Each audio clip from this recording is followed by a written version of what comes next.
Bitcoin turun lagi ke harga 26.000. Jadi kita mari borong lagi. Biasanya borong Bitcoin ini kita bikin sebulan sekali. Cuman karena ini ada kondisi yang unik gue ngeliatnya, dimana harga Bitcoin itu turun ya karena 4 alasan yang gue analisa ini. Jadi gue akan bikin lagi. Mari kita langsung borong aja Bitcoin lagi.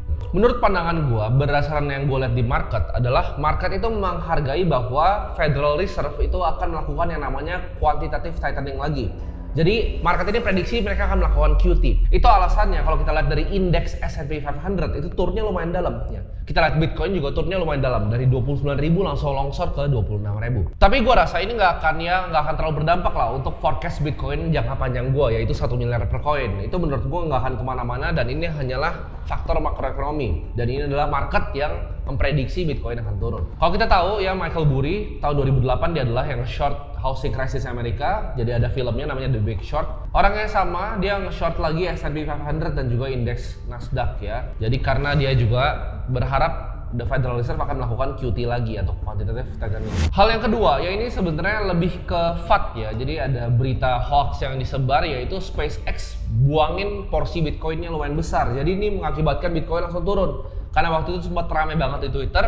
Tapi di sini gue ngeliat ya, sebenarnya itu adalah berita bohong. Karena SpaceX sudah membuangnya, yang diberitakan dibuang sekarang itu udah dibuang dari tahun lalu. Jadi sebenarnya nggak ada Bitcoin yang dibuang sama SpaceX dan Elon Musk. Faktor yang ketiga, ya ini menurut gue ini dampak dari traditional finance. Tapi ini lumayan besar ya. Walaupun kalian mungkin dengarnya China itu di-ban ya Bitcoinnya.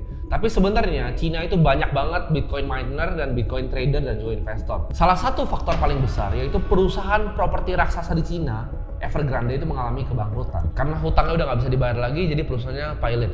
Ini menurut gua ada dampaknya ke dalam market cryptocurrency. Dan terakhir menurut gua dampak paling besar adalah spot Bitcoin ETF yang sepertinya akan ditunda ya. Jadi ini ada ceritanya, ada narasinya bahwa BlackRock itu udah front run. Jadi pas dia apply, BlackRock udah beliin dulu Bitcoinnya. Setelah kira-kira ini ada permasalahan di spot Bitcoin ETF-nya, mereka buang barang ya. Jadi trade yang mereka front run di depan itu mereka buangin barangnya. Dan gua rasa yang faktor keempat ini yang paling make sense. Jadi yang pertama tadi, Federal Reserve tuh ngalamin quantitative tightening sebentar lagi, dan juga ada yang buang barang yang tadinya nggak front run trade Bitcoin spot ETF ini. Jadi biar ke-approve harganya terbang, mereka udah dapat barangnya, tapi kayaknya ke-approve-nya nggak dalam waktu yang mereka mau, jadi mereka buang dulu barangnya. Nah, tapi pertanyaannya gini, gue tuh percaya bahwa keyakinan itu bukan sesuatu yang bisa kalian pinjam ya. Jadi keyakinan itu kalian nggak bisa pinjam.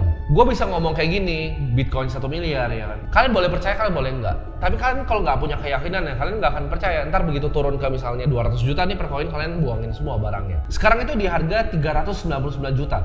Sebenarnya gue nggak suka untuk pakai nominal USD ke Bitcoin. Jadi kan gue ngomong tadi 26.000. Karena semua orang taunya pakai USD. Tapi gue rasa kita sebagai warga negara Indonesia harusnya ngukurnya dengan IDR. Kenapa? Karena Bitcoin IDR dan Bitcoin USD returnnya akan berbeda. Pasti lebih tinggi Bitcoin IDR. Kenapa? Karena IDR adalah mata uang yang lemah dibanding USD. Jadi kalau kalian lihatnya selalu pakai USD itu salah. Lihatnya berdasarkan currency asli kita. Kalian coba bayangin, kalian adalah orang di Argentina. Kalian tidur, bangun besok pagi, suku bunganya naik 118%. Itu sama aja nih gelas, misalnya nih gelas air isi harga 5.000. Lu bangun besok ini harganya 12.500. Apakah itu nggak mungkin terjadi di Indonesia? Ini gua nggak ngomong ya sini. Rupiah itu adalah mata uang yang stabil. Jadi apakah itu mungkin terjadi ya?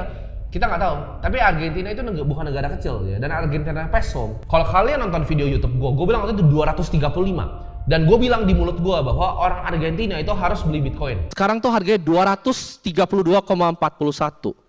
Dolar lawan peso itu devaluasi. Berapa kali? Uang lu devaluasi 230 kali ke bawah. Jadi miskin nggak? Terakhir gue bikin beginian ya, yang di Holy Wings itu. Sekarang udah 256.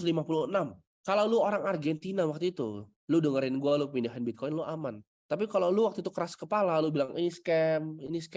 Negara gue baik-baik aja, gue percaya sama pemerintah gue. What happened to you? Lu lihat apa yang terjadi dengan Argentina. Argentina sekarang 350 di video ini dibuat. Ya, peso tuh USD 350. Itu naiknya berapa kali? Itu lu bener-bener jadi miskin. Lu orang Argentina nih kerja nih, ya dapat gaji, lu jadi miskin besoknya. Cuma dari jeda waktu antara gue bikin video YouTube seminar waktu itu dan juga video ini dibuat. Dan kalian lihat harga Bitcoin tuh Argentina peso, Bitcoin ARS. Lihat sini, gila kan? Beda sama Bitcoin USD. Kenapa? Karena mata uangnya devaluasi. Jadi kita harus start ngelihat Bitcoin itu pakai mata uang kita sendiri. Kalau buat kalian yang panik ketika turunnya, ini kalian anggap gini, kalian ngelihat misalnya gue punya nih gambarnya Vincent van Gogh gitu. Itu gambarnya bagus, langka gitu, nggak banyak orang yang punya. Gue nggak setiap hari ngelihat lukisan Van Gogh gue itu dan mikir, ini harganya berapa ya? Ini harganya berapa? Ini harga berapa? Gue lihat dan gue nikmati karena itu sangat langka di dunia ini, sama seperti Bitcoin, sangat langka, cuma 21 juta koin yang ada. Ya, sampai kita akan mati nanti cuma 21 juta dan baru di Brasil dimainin 19 juta sekian. Jadi apakah kalau gue jadi Vincent van Gogh gue liatin itu terus gue mau jual besoknya? Enggak. Sama seperti Bitcoin gue. Jadi kan banyak yang tanya gue mungkin di Instagram, ini rugi seperti apa bang? Nggak masalah. Ini dalam jangka waktu dekat. Karena gue tahu visi gue itu panjang, 2 tahun, 3 tahun, 4 tahun, 5 tahun, ya. Bahkan 20 tahun, 30 tahun. Nanti kita akan lihat terus perkembangan dari borong Bitcoin ini. Yang awalnya mungkin kalian lihatnya kecil, angkanya nominalnya, kalian bakal lihat ini jadi tumbuh jadi angka yang fantastis. Tapi gue di sini, kenapa gue bikin series seperti ini? Karena ini sebenarnya sebagai bukti ya, bukti untuk kalian. Gue tuh nggak cuman sekedar asal ngomong. Gue paling benci orang yang asal ngomong. Kayak kripto influencer yang kalian lihat di YouTube itu banyak kan nggak punya duit. Mereka cuma ngomong, oh kalian beli Bitcoin segini, ntar jadi segini. Itu cuma ngomongan belaka, cuma bacot doang dari mulut. Jadi yang gue lakukan adalah gue buka portofolionya, gue update terus gitu. Ini udah konsisten nih beberapa bulan ya. Jadi gue akan update terus sampai bulan-bulan ke depannya.